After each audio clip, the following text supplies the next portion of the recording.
Hello दोस्तों, मेरा नाम है सोनू कुमार सिंह। आज हम लोग बात करेंगे परसेंटेज चैप्टर के पार्ट 5 वीडियो के बारे में। पार्ट 4 तक तो हम लोग कर चुके हैं दोस्तों, ये पार्ट 5 वीडियो है। अगर मेरी ये वीडियो आप लोग को अच्छी लगे तो मेरे चैनल को लाइक, शेयर और सब्सक्राइब करना बिल्कुल ही ना भूलें।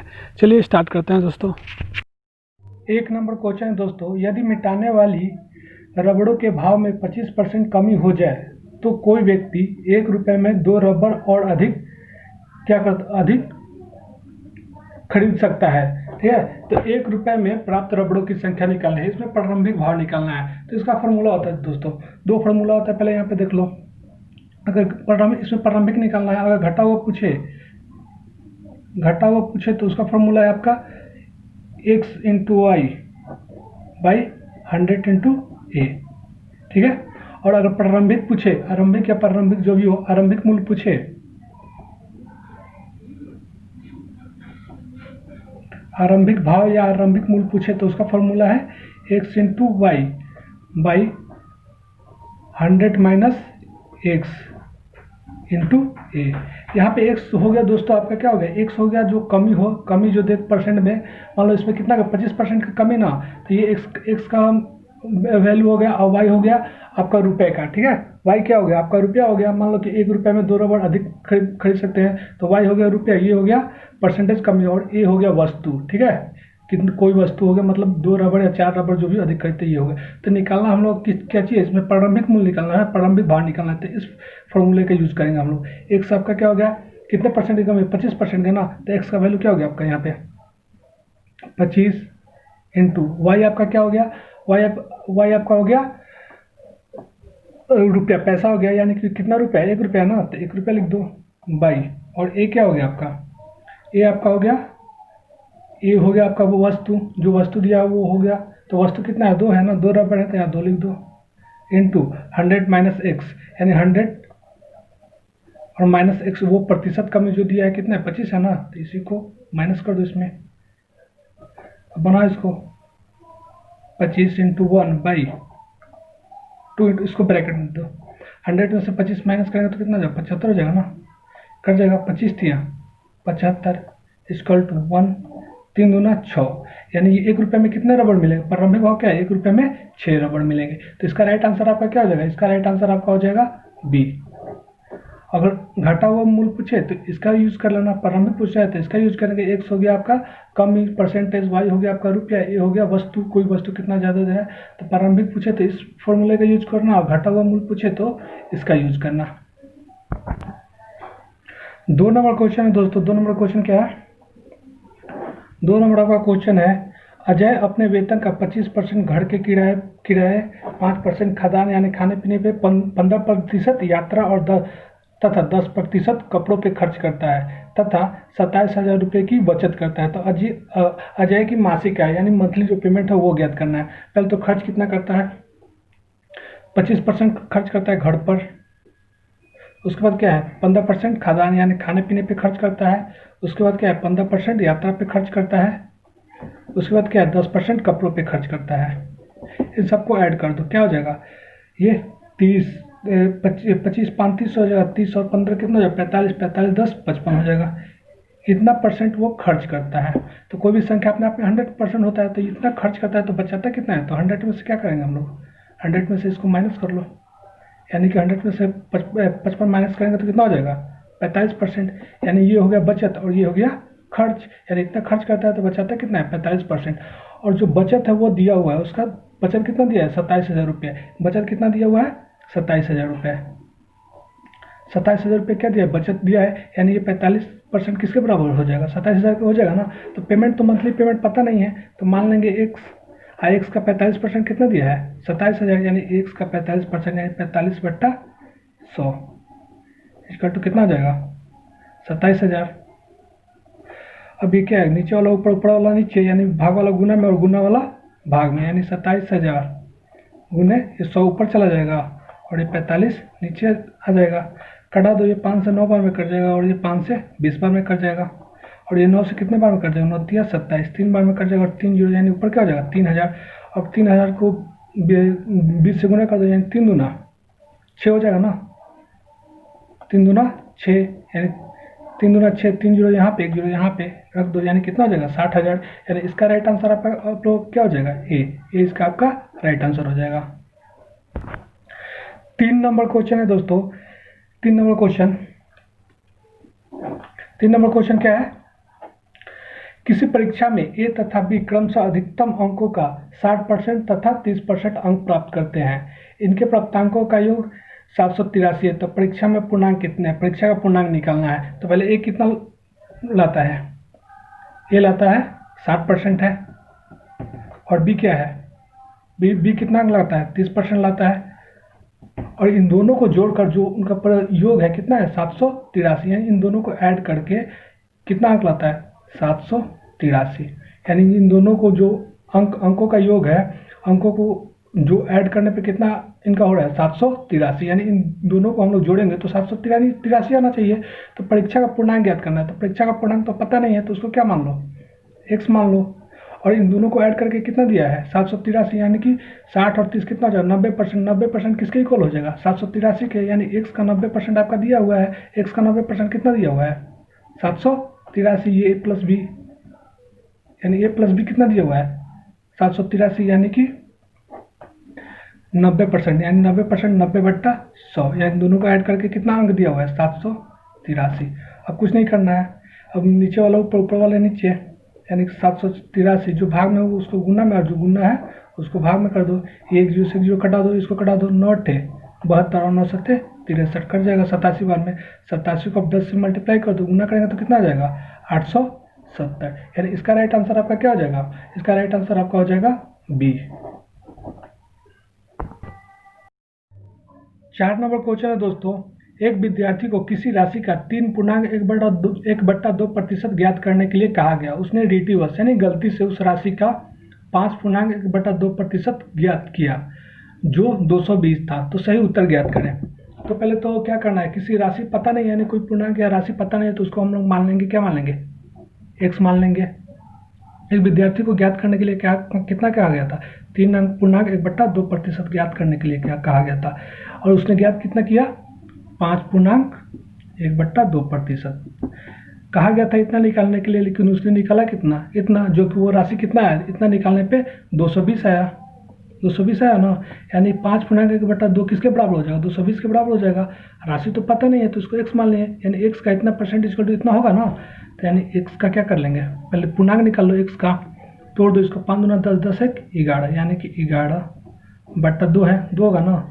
और परसेंटेज में है तो बट्टा 100, यानी इतना कितना दिया हुआ है? 220 दिया हुआ है। यहाँ निकालो, भाग वाला गुना में, गुना वाला भाग में, यानी नीचे वाला ऊपर, ऊपर वाला नीचे। यानी x इक्वल टू कितना हो जाएगा?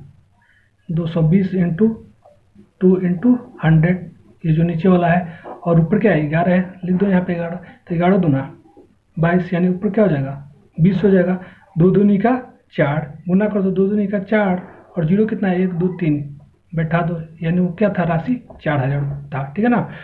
अब विद्यार्थी को इस जो 4000 का कितना कहा गया था ज्ञात करने के लिए? इतना ज्ञात करना है ना। तो 4000 का इतना % निकालना है, तो निकाल लो 4000 का। इसको भी तोड़ दो इस पूर्णांक को। 3 दूना 6, 6 1 7, यानी 7/2% है। % निकालना है ना, तो बट्टा 100, यानी गुना 100। ये 2 जीरो से 2 जीरो कटा दो। 2 से 40 कितने बार में कट जाएगा? 20 बार में। यानी 20 को 7 से गुना कर दो। 7 दूना 14, यानी कितना हो जाएगा? 140। यानी इसका राइट आंसर आपका क्या हो जाएगा? इसका राइट आंसर आपका हो जाएगा बी। 5 नंबर क्वेश्चन है दोस्तों। किसी परीक्षा में 60% विद्यार्थी अंग्रेजी में तथा 70% गणित में उत्तीर्ण हुए। यदि 20% विद्यार्थी दोनों विषय में अनुत्तीर्ण रहे, यानी कि फेल हो गए हो, तथा 2500 विद्यार्थी दोनों विषय में उत्तीर्ण हो, तो कुल परीक्षार्थियों की संख्या निकालनी है कि यानी टोटल एग्जाम देने वाले बच्चे कितने हैं। तो पहले तो इसको बनाने का तरीका देख लो कैसे होगा। करना क्या है? कुछ नहीं करना है। 2 गोला बनाओ। ये क्या हो गया? ये इंग्लिश का हो गया, और ये मैथ का। अंग्रेजी में कितने विद्यार्थी पास होते हैं? 60%। और मैथ में 70%। ये क्या होते हैं? पास होते हैं। और बीच वाले क्या हो गए? दोनों विषय में पास होने वाले जो हो गए वही विद्यार्थियों की संख्या हो जाएगी। और क्वेश्चन बोल रहा है कि 20% विद्यार्थी क्या हो रहे हैं? दोनों विषय में फेल हो रहे हैं। ठीक है, दोनों विषय में फेल हो रहे हैं। ये तो पास हो रहा है ना, ये भी पास हो रहा है। और ये 20% विद्यार्थी दोनों विषय में फेल हो रहे हैं। तो कोई भी संख्या अपने 100% होता है, तो 20% फेल हुए तो कितने पास हुए? 80% पास हो गया। तो यहाँ क्या हो जाएगा, दोनों विषय में पास होने वाले विद्यार्थी 80% हो जाएंगे। सबको पास पास कर देना, इसको भी पास, इसको भी पास कर देना। उसको बनाने का तरीका क्या है, इन दोनों को ऐड कर देना और जो कॉमन है ना उसको माइनस कर देना। क्या होगा, 60 + 70 और क्या हो जाएगा माइनस, ये 80 है, 60 और 70 कितना हो जाएगा 130, 130 में से 80 माइनस करेंगे तो कितना हो जाएगा 50%। यानी 50% विद्यार्थी क्या है, ये दोनों विषय में पास हुए हैं, ठीक है ना। और जो दोनों विषय में विद्यार्थी जो उत्तीर्ण हुए उनकी संख्या दिया हुआ है, कितना दिया हुआ है 2500 दिया हुआ है। यानी 50% इक्वल टू कितना हो जाएगा 2500 हो जाएगा ना। ये जो हो आएगा ये दोनों विषय में पास होने वाले विद्यार्थियों का प्रतिशत आएगा, ठीक है।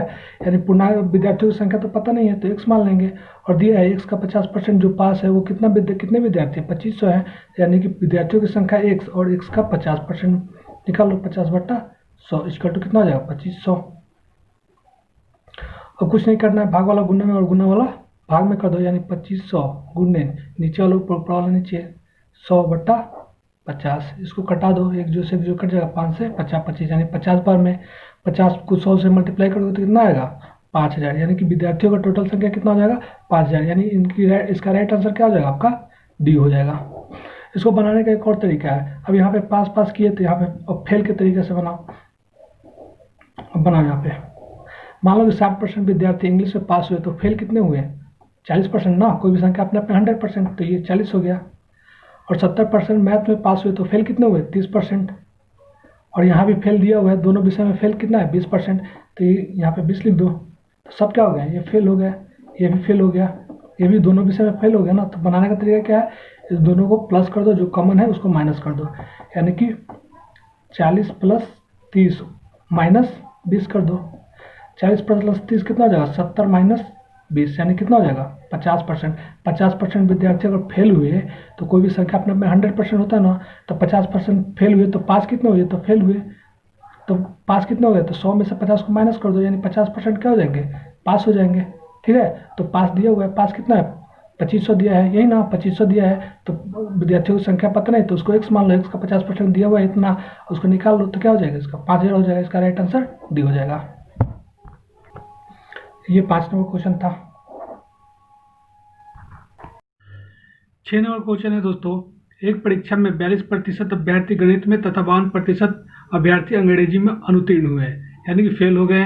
यदि 70% अभ्यर्थी दोनों विषय में अनुत्तीर्ण हुए हो तथा दोनों विषय में 46 अभ्यर्थी उत्तीर्ण हुए हो तो कुल अभ्यर्थियों की संख्या निकालनी है। इसमें कुछ नहीं करना है, इसमें करना क्या है आप लोग को, ये 6 नंबर क्वेश्चन है। पहले तो 2 सर्किल बना लो, ये समझने के लिए है। 42% किस में फेल हो रहे हैं, इंग्लिश में, और 52% अंग्रेजी में। 42% मैथ में, ये मैथ में फेल हो रहे हैं गणित में, और 52% अंग्रेजी में फेल हो रहे हैं। और दोनों में फेल होने वालों का प्रतिशत कितना है 70%। 70% विद्यार्थी क्या हो रहे हैं दोनों विषय में फेल हो रहे हैं। तो एक चीज़ ध्यान देना, ये सब सेम रहना चाहिए, ये भी फेल तो ये भी फेल होना चाहिए और ये भी फेल होना चाहिए, ठीक है। तो इसको बनाने का तरीका क्या है, कुछ नहीं करना है, इन दोनों को प्लस कर देना है और इन दोनों और इसको क्या कर देना है माइनस कर देना है। 42 + 52 - 17, ये भी फेल है, ये भी फेल है और ये भी फेल है। ये क्या हो, जोड़ो इसको, ये 94 हो गया, 94 - 17। अब इसको माइनस करो, 94 में से 17 माइनस करोगे तो कितना हो जाएगा 77% हो जाएगा ना। तो 77% क्या हो रहे हैं विद्यार्थी फेल हो रहे हैं, 77% अभ्यर्थी क्या हो रहे हैं फेल हो रहे हैं। तो पास होने वाले अभ्यर्थियों की संख्या क्या होगी पास, ये तो 77% फेल हो रहे हैं ना। तो कोई भी संख्या अपने आप में क्या होता है 100% होता है। तो पास होने वाले अभ्यर्थियों की परसेंटेज क्या हो जाएगा 100 में से 77 को -77 को माइनस कर दो, यानी क्या हो जाएगा 23%। अभी 23% अभ्यर्थी क्या हो रहे हैं ये पास हो रहे हैं। और पास होने वाले विद्यार्थियों उत्तीर्ण होने वाले विद्यार्थियों की संख्या कितना दिया 46 अभ्यर्थी उत्तीर्ण हुए। ये क्या हो गया, ये तो उत्तीर्ण हुए, पास होने वाले विद्यार्थियों का परसेंटेज हो गया। अब इसमें देखो 33% पास हुए और पास होने वाले अभ्यर्थियों का संख्या कितना है 46, यानी 46 अभ्यर्थी क्या हुए पास हो गए, ठीक है। तो ये क्या 33 इसके इक्वल हो जाएगा ना। तो क्वेश्चन कह रहा है कि अभ्यर्थियों की संख्या निकाले, तो अभ्यर्थियों की संख्या पता नहीं तो क्या मान लेंगे, x मान लेंगे, और x का 23% क्या हो जाएगा, 23/100 दिया हुआ है 4646। कुछ नहीं करना है, भाग वाला गुना में, गुना वाला भाग में, यानी 4600 कहाँ जाएगा, ऊपर जाएगा, और 23 नीचे, 23 से कट जाएगा ना, 23 दूना 46, और 2 में 100 से मल्टीप्लाई करेंगे तो कितना हो जाएगा, 200 हो जाएगा। यानी कि टोटल अभ्यर्थियों की संख्या क्या हो जाएगा, 200। यानी इसका राइट आंसर आपका क्या हो जाएगा, बी आपका राइट आंसर हो जाएगा। 7 नंबर क्वेश्चन दोस्तों, एक परीक्षा में रितिज ने 52%, सुनील ने 64% तथा रवि ने 74% अंक प्राप्त किए हैं। यदि परीक्षा के अधिकतम अंक 750 हो तो तीनों लड़कों के औसत प्राप्तांक निकालना है। औसत प्राप्तांक निकालना है, तो औसत प्राप्तांक क्या, पहले तो पूर्णांक दिया, टोटल पूर्णांक क्या है, 750 है ना, 750। अब देखो रितिज क्या करता है, इस पूर्णांक का कितना परसेंट ज्ञात करता है, 52% ना, तो निकालो पहले 52% कितना होगा, 750 इंटू 52/100 निकालो। ये 25 या 75, ये 25 चौका 100, और 4 से ये कितने बार में कट जाएगा, 4 से 13 बार में, 13 चौका 52। अब गुना कर दो, ये 25 या 75 यहाँ 0 होगा ना, 30, तो 33 39, यानी कि रितिज कितना अंक लाता है, 390। उसके बाद क्या है, उसके बाद आपका है सुनील है। सुनील क्या करता है, ये टोटल अंक कितना लाता है, 750 का 64% लाता है, तो 64% निकालो, 64/100 कटाओ, 25 दिया 75, यहाँ 30 हो जाएगा, ये 0 बैठ जाएगा, 25 चौका 100, और ये 16 चौका 64 कट जाएगा ना। अब इन दोनों को गुना कर दो, 16 48, यानी ये कितना हो जाएगा, 480। ये हो जाएगा आपका सुनील का पूर्णांक। उसके बाद रवि का निकालना है। रवि कितना है, रवि कितना लाता है टोटल पूर्णांक का, ये टोटल पूर्णांक का लाता है 74%, तो निकालो इसका 74%, 74/100। ये कट जाएगा, 25 तिया 75, 30 बार में, ये 25 चौका 100, 4 बार में कट जाएगा। अब ये देखो, अब ये 2 दूनी का 4, और 2 से कट जाएगा ना 37 बार में, 37 दूना 74। उसके बाद ये 2 से कट जाएगा कितने बार में, 15 बार में। अब 15 को 37 से मल्टीप्लाई कर दो, 15 को 37 से मल्टीप्लाई करेंगे तो कितना आ जाएगा, 55 आ जाएगा ना। अब क्या करना है, तीनों का एवरेज निकालना है। एवरेज क्या होता है, जो संख्या है उनका योग बटा, इन दोनों को ऐड करके क्या करते हैं, उन संख्याओं का योग बटा टोटल संख्या। परसेंटेज एवरेज का मतलब यही होता है कि संख्याओं का योग बटा टोटल संख्या, यानी इन तीनों को क्या कर दो, एवरेज निकालना है ना, तो इन तीनों को ऐड कर दो। यानी क्या करना है, 390 प्लस 480, उसके बाद प्लस कितना है 555, और बट्टा इस संख्या कितना है, 1 2 3 है ना, तो 3 से डिवाइड कर दो, एवरेज निकालना है। अब इन तीनों को ऐड करो, इन तीनों को ऐड करेंगे तो कितना आएगा, 1425 आएगा, और 1425 को 3 से डिवाइड कर दो, 3 से काटेंगे तो कितने बार में कट जाएगा, 3 चौका 12, और ये 3 सत्ते 21, और 3 पचे 15, ये कट जाएगा ना। यानी कितने बार में कटेगा, 475 बार में। यानी कि इन तीनों का एवरेज कितना हो जाएगा, 475। यानी इसका राइट आंसर आपका क्या हो जाएगा, ये आपका राइट आंसर हो जाएगा। 8 नंबर क्वेश्चन है दोस्तों, 8 नंबर क्वेश्चन, 605 टॉफी कुछ बच्चों में बराबर बराबर इस प्रकार बांटी गई कि प्रत्येक बच्चे को कुल बच्चों की संख्या के 20% के बराबर टॉफी मिले। तो प्रत्येक बच्चों को कितने टॉफी मिले, तो पहले बच्चों की संख्या पता नहीं तो उसको क्या मान लेंगे हम लोग, ये 8 नंबर क्वेश्चन है, उसको x मान लेंगे, ये बच्चों की संख्या होगी। और प्रत्येक बच्चे को जो टॉफी मिलता है, मतलब बच्चों को कितना टॉफी मिलता है, बच्चों की संख्या क्या 20% के बराबर प्रत्येक बच्चे को, तो ये तो बच्चों की संख्या हो गई ना। और प्रत्येक बच्चे जो है उनकी बच्चों की संख्या के कितना मिलता है टॉफी, 20% के बराबर टॉफी मिलता है बच्चों की संख्या क्या, यानी कि ये काट दो, 20 5 100, यानी कितना हो गया, x/5। ये हो गया प्रत्येक बच्चों को तो मिलने वाली टॉफियों की संख्या। ठीक है, प्रत्येक बच्चों को कितना टॉफी मिलता है, पर बच्चे की संख्या के 20% के बराबर, ये बच्चों की संख्या हो गई। तो अब टॉफी की संख्या दी हुई है, टॉफी की संख्या कितना दिया हुआ है, 605, यानी एक बच्चा को इतना टॉफी मिलता है और बच्चों की संख्या इतना है, यानी कि इन दोनों को मल्टीप्लाई करें तो कितना आना चाहिए, 605 आना चाहिए ना। एक बच्चे को मान लो कि 5 टॉफी मिलता है, बच्चे हैं 10, तो कितना टॉफी मिलेंगे, 10 को, मतलब सभी बच्चों को 10 5 50 है, इन दोनों को क्या करते हैं हम लोग, मल्टीप्लाई करते हैं। यानी एक बच्चे को इतना टॉफी मिलता है और बच्चों की संख्या कितना है, इतना है, तो इन दोनों को हम लोग क्या करेंगे, मल्टीप्लाई करेंगे। तो मल्टीप्लाई करो, यानी x इंटू x/5, ये क्या हो जाएगी, टॉफियों की संख्या हो जाएगी इक्वल टू कितना दिया है, 605 दिया है ना, देखो 605। अब क्या करो, ये एक्स में एक्स करेंगे तो क्या हो जाएगा, एक्स स्क्वायर हो जाएगा गुना करेंगे तो, और ये जो नीचे वाला क्या है भाग में उधर जाएगा तो गुना में हो जाएगा, गुना करो 50 25 और 6 पचे 30 हो जाएगा ना, 30 50 हो जाएगा, यानी स्क्वायर हटाएंगे तो क्या चलेगा, यहाँ पे रूट चढ़ जाएगा ना, रूट अंडर 30 25। अब ये हो गया वर्गमूल।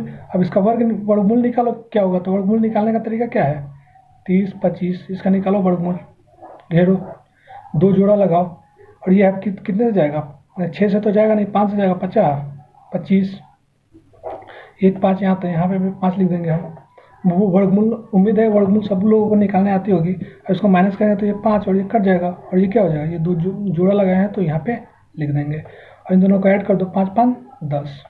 और फिर क्या करो, कौन सा अंक यहाँ रखें कि ये कट जाए, यहाँ भी रखना है और यहाँ भी रखना है, मल्टीप्लाई कर देंगे तो 5 है ना, तो रख दो, यहाँ भी 5 यहाँ भी 5, 50 25 और 5 एकम 5 कट जाएगा, यानी इसका वर्गमूल कितना हो जाएगा 55, यानी x इक्वल टू कितना आ गया 55 आ गया।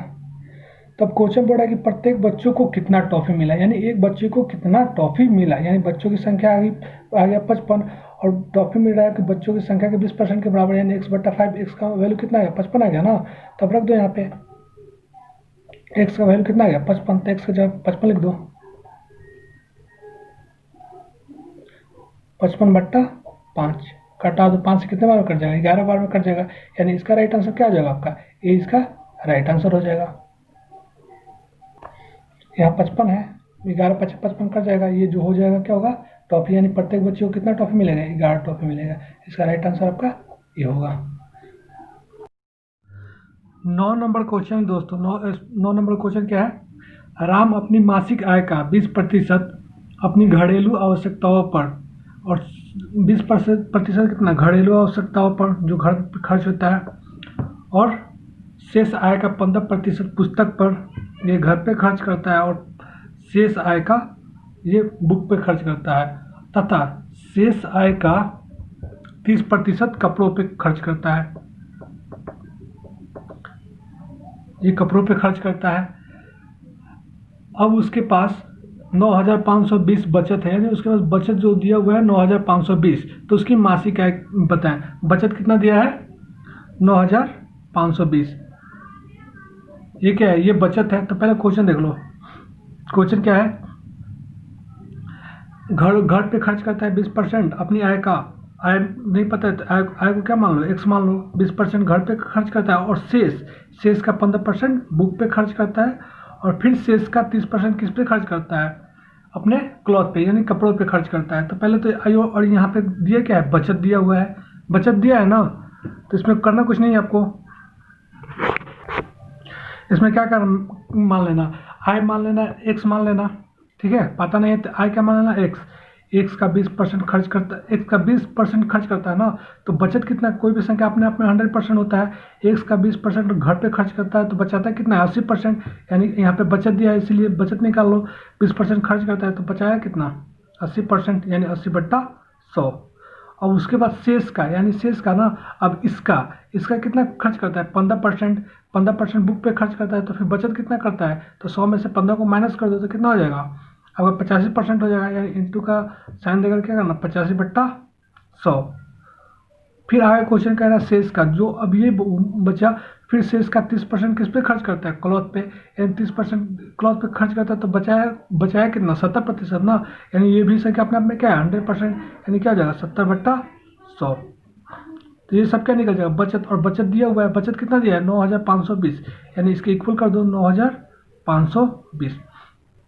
अब इसको कटा दो, 1 0 से 1 0 ये कट गया, 1 0 से 1 0 ये कट गया, ठीक है। अब कुछ नहीं करना है, नीचे वाला ऊपर, ऊपर वाला नीचे, यानी भाग वाला गुना में और गुना वाला भाग में, यानी x इक्वल टू क्या हो जाएगा 9,520 इंटू नीचे क्या 100 200 है ना, तो 100 इंटू 100 डिवाइड करो, ऊपर क्या बचा 8 इंटू 85 बचा ना, उसके बाद क्या बचा 7 बचा, कटा दो, ये 8 से कट जाएगा, 8 से कितने बार में कटेगा 8 एकम 8, फिर क्या 8 एकम 8, फिर यहाँ पे क्या 7 2 72, यानी 8 9 क्या हो जाएगा 72, यानी कि 11 9 50, सॉरी 1190, ठीक है। अब फिर 1190 को क्या कर दो, 7 से काटो, 7 से काटोगे तो क्या होगा, 1190 को 7 एकम 7 और 7 सत्ते क्या हो जाएगा 49, यानी 170 बार में कट जाएगा, ये 170 बार में कट जाएगा। अब यहाँ पे देखो क्या हुआ, फिर से यहाँ करो, x equal to 170 into 100 into 100 upon, अब क्या 85 बचा ना, 85 लिखो नीचे, 85 से कटा दो, ये कितने बार में कट जाएगा, 2 बार में कट जाएगा। और सबको गुना कर दो, 200 है ना, 2 से मल्टीप्लाई कर दो, और 2 कितना, 1 2 3 4 4 जीरो है ना, तो इसमें 4 जीरो बैठा दो, यानी कितना हो गया 20,000। यानी कि क्या हो गया, ये राम का मासिक है कितना हो गया 20,000 रुपया हो गया ना। तो यानी इसका राइट आंसर आपका क्या हो जाएगा, सी हो जाएगा। कुछ नहीं करना है, पहले तो राशि मान लेना x, ये तो खर्च करता है तो बचेगा कितना 80%। अब जो शेष जो बचा ना उसका 15% किस पे खर्च करता है, बुक पे। तो फिर कोई भी संख्या अपने 100% यानी 15% खर्च करता है तो बचाया कितना 85%। फिर शेष का 30% खर्च करता है तो बचाया कितना 70%, और बचत दिया हुआ है आपको 9,520। अब राशि क्या, मंथली राशि x मान लिए, कटा दो, ये 8 से कट जाएगा 1190 बार में, फिर ये 7 से कट जाएगा कितना 170 बार में, उसी को 170 इंटू 100 बाई 85 बचा ना, 85 से इसको कटा दो 170 को कितने बार में, 2 बार में कट जाएगा, 2 से इसमें मल्टीप्लाई कर दो तो कितना जाएगा 20,000। यानी इसका राइट आंसर क्या हो जाएगा आपका, सी इसका राइट आंसर हो जाएगा। 10 नंबर क्वेश्चन है दोस्तों, 10 नंबर क्वेश्चन है, नताशा ने अपने मासिक वेतन का 15% खरीदारी पर खर्च करने का निर्णय लिया, 45% खर्च करने का निर्णय लिया। और उसके बाद क्या है, 11,475 रुपये खर्च करने के बाद उसे ज्ञात हुआ कि यह धन उसके द्वारा खर्च किए जाने वाले राशि का 60% था। तो नताशा का वेतन निकालना है कि नताशा का वेतन कितना था।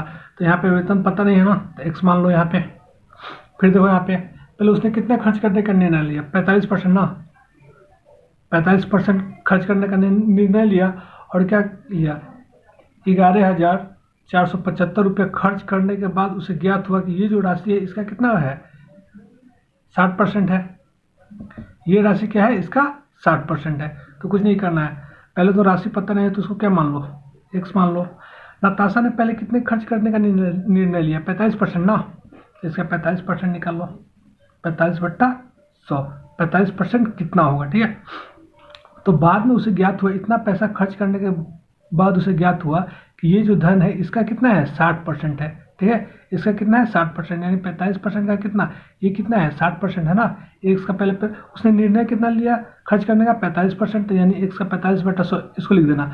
उसके बाद में उसे ज्ञात हुआ कि 11,475 रुपये खर्च करने के बाद उसे ज्ञात हुआ कि ये जो राशि है इसका कितना है 60% है, यानी इसका क्या हो जाएगा 60%, यानी 60/100 इक्वल टू कितना हो जाएगा, इतना हो जाएगा ना, इक्वल टू 11,475।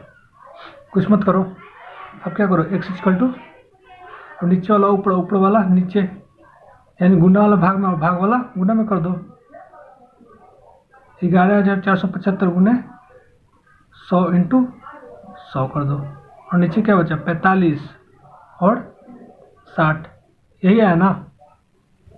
अब इसको कटा दो, इसको कटाओगे 45 बार में कटा दो, 45 से बार में कटाओगे तो ये कट जाएगा, 45 से कितने बार में कटेगा, ये 255 बार में कट जाएगा। इसको कटा लेना, ये 45 से कट जाएगा 255 बार में।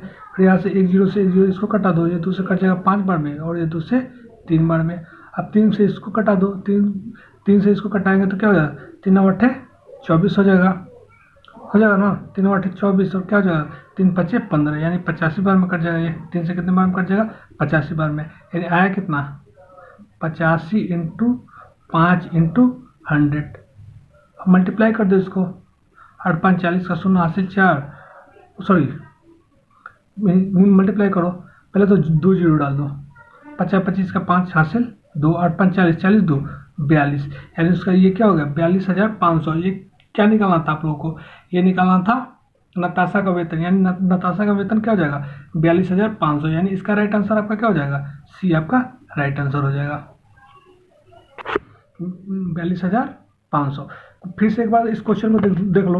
नताशा का वेतन पता नहीं है तो उसको एक्स मान लेना। उसने कितना खर्च करने का निर्णय लिया, 45% ना, लेकिन 11,475 रुपये खर्च करने के बाद उसे पता चला कि ये जो राशि है उसके द्वारा इतना खर्च, मतलब इसका कितना है, 60% है। इसका क्या है, ये 60% है। यानी पहले तो एक्स मान लेंगे, जितना राशि उसका वेतन था उसका 45% खर्च करने का निर्णय लिया था। बाद में ज्ञात हुआ, इतना ज्ञात करने के बाद कि इसका कितना था, 45% का कितना है, ये 60% है। यानी कि 60/100 कर देना, और उसके बाद क्या करना है, एक्स इक्वल टू ये भाग वाला गुना में और गुना वाला भाग में कर देना। 45 से 1 कट जाएगा 255 बार में, और 1 0 से 1 0 इसको कटा दो, 2 से 1 कट जाएगा 5 बार में, 2 से 1 कट जाएगा 3 बार में, 3 से 255 कितने बार में कट जाएगा, 85 बार में। यानी तो 85 गुने 5 गुने 100, और 2 जीरो है तो 2 जीरो पहले बैठा दो, इन दोनों को मल्टीप्लाई कर दो तो 425 आएगा। यानी कि नताशा का मासिक वेतन कितना हो गया, 42,500। यानी कि इसका राइट आंसर आपका हो जाएगा सी।